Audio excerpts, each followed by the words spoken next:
आज मी आपल्यासोबत एक नव्हे तर 2 वर्ष टिकणारं कैरीचं लोणचं कसं बनवायचे त्याची रेसिपी शेअर करणार आहे.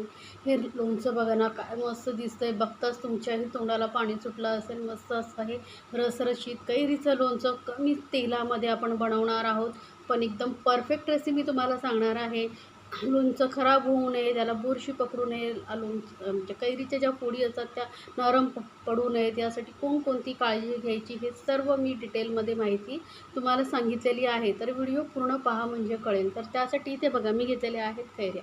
तर 1 किलो कैऱ्या घेतलेल्या आहेत. ह्या मोठ्या साईजच्या लोणच्याच्या ज्या कैऱ्या येतात ना, त्या घेतलेल्या आहेत. आणि याला ना रात्रभर पाण्यामध्ये भिजत ठेवलेलं आहे.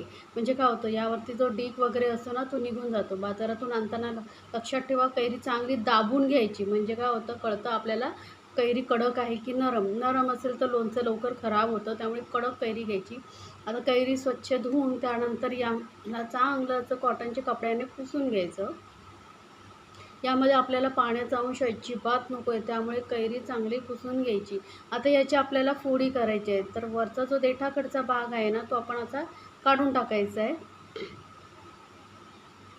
आणि याच्या आपल्याला आवडतील त्या म्हणजे साईजचे पीसेस करून घ्यायचे आहेत. तर बघा, कैरीच्या फोड्या मी करून घ्या. अशी ना कैरी आतून पांढरी दिसली पाहिजे, अशीच आपल्याला कैरी घ्यायची आहे. त्यामुळे काय करायचं लक्षात ठेवा, जेव्हा आपण कैरी घेतो तेव्हा दाबून दाबून घ्यायची. आणि कैरीवाल्याकडून फोडी न करून घेता घरीच आपण फोडी करायच्या. म्हणजे काय होतं, आपल्याला याला रात्रभर पाण्यामध्ये भिजत ठेवता येतं. पाण्यात भिजत ठेवल्यामुळे काय होतं माहिती आहे, कैरी म्हणजे जी उष्णता असते ना, ती निघून जाते आणि आपलं लोणचं लवकर खराब होत नाही. तर या छोट्या छोट्या टिप्स आहेत, ज्या फॉलो करून तुम्ही जर कैरीचं लोणचं बनवलात तर एकदम परफेक्ट असं लोणचं तुमचं तयार होईल. तर बघा, या पद्धतीने अशा मध्यम आकाराच्या मी फोडी करून घेते. तर तुम्हाला किती जाड बारीक हव्या आहेत त्या फोडी तुम्ही करून घेऊ शकता. आता हे कैरीच्या फोडी आपण एका मोठ्या भांड्यामध्ये काढून घ्यायचं. आता याला आपल्याला काय करायचं आहे, लावायचं आहे मीठ आणि हळद. तर 2 मोठे चमचेवरून मी इथे मीठ घेतलेलं आहे. बघा, 2 चमचे मीठ घालते. मीठ आणि हळद याला लावून आपण ठेवणार आहोत. तर 1 चमचा इथे हळद घेतलेली आहे. मीठ आणि हळदीमुळे काय होतं, लोणचं आपलं जास्त वेळ टिकतं, फोडी लवकर नरम होत नाही. आता मीठ आणि हळद चांगलं असं हे कैरीच्या फोडींना व्यवस्थित आपण लावून घेणार आहोत. लक्षात ठेवा, इथे ना आपल्याला स्टीलचंच भांडं वापरायचं आहे किंवा काचेचं वापरू शकता. ॲल्युमिनियम, पितळ, तांब्याचं भांडं वापरायचं नाही. यामुळे काय होतं, कैरी जी आंबट असते ना, ती रिॲक्ट करते आणि मग ते लोणचं आपलं खराब होऊ शकतं. त्यामुळे असंच भांडं आपल्याला वापरायचं आहे स्टीलचं.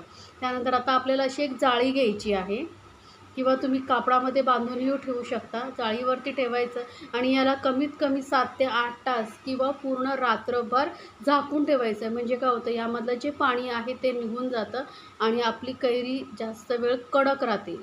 म्हणजे आपण जेव्हा लोणचं बनवतो तेव्हा. त्यामुळे मी 7 ते 8 तास याला ठेवलं होतं. म्हणजे मी सकाळी कैरीच्या फोड्या कापल्या होत्या, त्यातच संध्याकाळी मी लोणचं बनवायला घेते. तर बघू शकता किती पाणी निघालेलं आहे. हे पाणी आता आपण फेकून देणार आहोत. त्यानंतर घरातली आपण जी एक वाटी घ्यायची, त्याने सर्व साहित्य मापून घ्यायचं. तर इथे मी ना 150 ग्राम वजनाने 150 ग्राम आणि 1 कप सफेद राई, पिवळी राई जी असते ना ती घेतलेली आहे. काळी राई घ्यायची नाही, नाही तर लोणच्याचा कलर जो आहे काळपट होतो. किंवा पिवळी जी डाळ येते ना तीही घेऊ शकता. आणि हलकंसं ना तव्यावरती भाजून घ्यायचं. यामुळे काय होतं, यामधला जो ओलसरपणा असतो ना ते निघून जातो आणि आपलं लोणचं जास्त वेळ टिकतं, लवकर खराब होत नाही. त्यामुळे 1-2 साहित्य जे आहेत आपण भाजून घेणार आहोत. आणि जास्त भाजायचं नाही. बघू शकता हाताला बघा, असं गरम लागलं ना म्हणजे आपली राई भाजली गेली. याचा कलर आपल्याला चेंज करायचा नाही. तर राई काढून घेतल्यानंतर इथे घ्यायचं आहे मीठ. तर इथे मी 1 कप भरून आणि वजनाने 200 ग्राम मीठ घेतलेलं आहे. आता गॅस मंदच ठेवलेली आहे आणि मंद गॅसवर 2-3 मिनटं फक्त आपल्याला एकदम हे मीठ चांगलं भाजून घ्यायचं आहे. म्हणजे मिठामधलाही जो ओलसरपणा असतो ना ते निघून जातो आणि लोणचं आपलं जास्त वेळ टिकतं. तर ह्या टिप्स आहे ज्या लक्षात ठेवा आणि तुम्ही एकदम परफेक्ट असं लोणचं बनवू शकता. मिठाचा आपल्याला कलर चेंज करायचा नाही आहे, लक्षात ठेवा. फक्त ओलसरपणा निघून गेला एवढंच भाजायचं. बघू शकता आता ना हे मीठ कसं एकदम स्मूथली असं पडतं. मग अशी गुठळ्या दिसत होतं. आता मीठ काढून घेतलं आहे. त्यानंतर एक पॅन घ्यायचं आहे, त्यामध्ये घ्यायचं आहे तेल. तर इथे वजनाने 300 ग्राम आणि कपाने मोजलं तर 3 कप एवढं आपल्याला तेल घ्यायचं आहे. आता हे तेल चांगलं कडकडीत गरम करायचं आहे. इथे मी रिफाईंड तेल घेतलेलं आहे. याऐवजी तुम्ही राईचं तेलही वापरू शकता. आता हे जे आपण राई जी आहे भाजून घेतली होती ती थोडीशी दरदरीत अशी वाटून घ्यायची आहे. एकदम पावडर नाही करायची. यामुळे काय होतं लोणच्याला ना मस्त असं बोलतात ना खार छान येतो जास्त राई घातल्यामुळे. आता तेल आपल्याला एकदम कडकडीत तापून घ्यायचं. धूर येईपर्यंत आपल्याला हा तेल तापून घ्यायचा आहे. लक्षात ठेवा, यामुळेही लोणचं आपलं जास्त दिवस टिकतं. तर हे बघू शकता मस्त असे बुडबुडे येत आहेत, धूर यायला लागलेला आहे. असं हे आपल्याला तेल तापून घ्यायचं आहे. आता गॅस करूया बंद आणि हे तेल थोडा वेळ थंड होऊ देऊया. तोपर्यंत काय करायचं आहे, परत एक मोठं भांडं घ्यायचं, त्यामुळे ते ही राई काढून घ्यायची आहे. आता यामध्ये मी घेतलेलं आहे 50 ग्रॅम लाल मिरची पावडर. फक्त लाल मिरची पावडर घ्यायची आहे बरं का, कुठलाही मालवणी मसाला वगैरे घ्यायचा नाही. फक्त लाल मिरची पावडर वजनाने 50 ग्रॅम आणि 1 कप असं घेतलेली आहे. त्यानंतर इथे मी वजनाने 20 ग्रॅम आणि कपाने पाव कप काश्मीरी लाल मिरची पावडर घेतलेली. यामुळे कलर खूप छान येतो लोणच्याला. आता इथे आपण घालणार आहोत मीठ. आता हे जे सर्व साहित्य आहे आपण व्यवस्थित मिक्स करून घ्यायचं आहे आणि आपण हळद नंतर घालणार आहोत. आधी मी हळद घातलेली नाही आहे. तर आधी हे सर्व साहित्य आपण छान असं मिक्स करून घ्यायचं आहे. आता बघू शकता हा एवढं साहित्य घातल्यानंतर आपलं लोणचं आहे ना मस्त रसरशीत छान असं खार जो आपल्याला लोणचं खाताना मिळतो ना तो भरपूर मिळतो. त्यामुळे मी जे प्रमाण सांगितलेलं आहे ना त्याप्रमाणे तुम्ही साहित्य घालून एकदा लोणचं बनवून बघा. 1 किलोचं प्रमाण मी तुम्हाला सांगितलेलं आहे. जर जास्त करायचं असेल तर तुम्ही 2 किलोचं करायचं तर डबल करू शकता. त्यानंतर इथे घेतलेली आहे 1 चमचा हळद आणि मिठामुळे काय होतं माहिती आहे, लोणचं आपलं लवकर खराब होत नाही, जास्त दिवस टिकतं. त्यामुळे हळद आणि मिठाचं प्रमाण इथे जास्त ठेवायचं. मगाशी 1 चमचा आपण हळद वापरली, आता 1 चमचा घेतलेली आहे. आता हे सर्व साहित्य छान मिक्स झाल्यानंतर इथे मी घेतलेलं आहे हिंग. तर 1 चमचा आणि वजनाने म्हणाल तर 10 ग्रॅम एवढं हिंग घेतलेलं आहे. खडं हिंग घेतलेलं आहे मी. त्याला फोडून मिक्सरमध्ये बारीक करून घेतलं आहे. याचा सुगंध आणि टेस्ट दोन्ही छान येते लोणच्यामध्ये, त्यामुळे मी खडा हिंग घेतलेला आहे. त्यानंतर घेतलेला 1 चमचा मेथीदाणे आणि ग्रामने बोलाल तर 10 ग्राम मिक्सरमध्ये थोडंसं बारीक करून घेतलेली पावडर करायची, म्हणजे छान मिक्स होते. आता तेलही थोडंसं आपलं थंड झालेलं एकदम नॉर्मल थंड नाही करायचं, थोडंसं गरम असलंच पाहिजे. यामध्ये आपण आता हे मेथी आणि हिंग घालायचं आहे. म्हणजे काय होतं याचा जो कच्चेपणा वगैरे काय असेल तो निघून जातो. त्यामुळे आणि कडकडीत तेलामध्ये घालायचं नाही, नाहीतर काय होईल माहिती आहे, मसाला करपू शकतो. तेल थोडं थंड झाल्यानंतरच यामध्ये आपण हे बाकीचं साहित्य घालायचं.